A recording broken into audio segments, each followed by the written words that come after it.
দেখেন আমাদের জাতির দুর্ভাগ্য, 50 বছর হয়ে গেল বা 55 বছর হয়ে গেল স্বাধীনতার, এখনো মানুষকে তার ঘরের ভিতরে পানিতে ডুবতে হয়। এখনো মানুষ ঘর থেকে বের হতে পারে না, নামলেই হাঁটু পানি, কোমর পানি। তো এখন তো পানি কিছুটা কমে গেছে। সকালবেলা পানির কি ভয়াবহতা ছিল এখানে যারা ভুক্তভোগী তারাই কেবল বুঝতে পেরেছেন। এর অনেকগুলা কারণ আছে, কিন্তু এই কারণের পিছনে মূল কারণ মানুষের লুটপাট, দুর্নীতি, চুরি, অসততা এবং সমাজের প্রতি যে দায়বদ্ধতা জনপ্রতিনিধিদের, এইটা যুগে যুগে পালন করা হয় নাই বলে আজকে এই দুর্গতি হবে।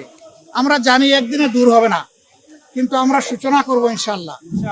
আমরা আমাদের অবস্থান থেকে আজকে চেষ্টা করেছেন আমাদের সহকর্মীরা মানুষকে পাড়ে একটু সহযোগিতা করতে, বিভিন্ন ভ্যান ভাড়া করে ঘরে ঘরে একটু খাবার পানি পৌঁছায় দেওয়ার চেষ্টা করেছেন। রান্না করা খাবার, শুকনা খাবার একটু দিয়েছেন, কিন্তু এগুলো সমাধান না ভাই, এগুলা সাময়িক সহযোগিতা। আমরা এর সমাধান চাই। সমাধান নিয়ে আমি সংসদে কথা বলেছি।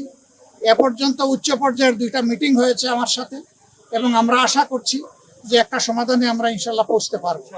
আমরা সমাজের সকলের সহযোগিতা চাই। এই সহযোগিতা নিয়েই আমরা ইনশাল্লাহ অন্তত এই আসনটাকে একটা দুর্ভোগ মুক্ত আসনে আমরা পরিণত করতে চাই। আল্লাহ যেন সেই সুযোগটা আমাদেরকে দান করেন। আপনারা সবাই দোয়া করবেন। আর মানুষ কষ্ট পেয়েই তো ক্ষোভ প্রকাশ করছে, এটা আমাদের পাওনা, রাজনীতিবিদদের পাওনা। যুগে যুগে আমরা তাদের সাথে যে আচরণ করেছি, এই আচরণের কারণেই আজকে এই ক্ষোভ। এই ক্ষোভ তখনই মিটবে যখন তারা দৃশ্যমান কোনো উন্নয়ন দেখবে, এই সমস্যার যখন দীর্ঘস্থায়ী সমাধান দেখবে, তখন এই ক্ষোভটা মিটে যাবে ইনশাল্লাহ। এটা থাকবে না, তখন এই ক্ষোভটা এই দোয়ায় পরিণত হয়ে যাবে। আমরা সেই দোয়া এবং ভালোবাসার জায়গা তৈরি করতে চাই। আপনারা দোয়া করবেন। সবাইকে ধন্যবাদ। আসসালামু আলাইকুম ওয়া রাহমাতুল্লাহ।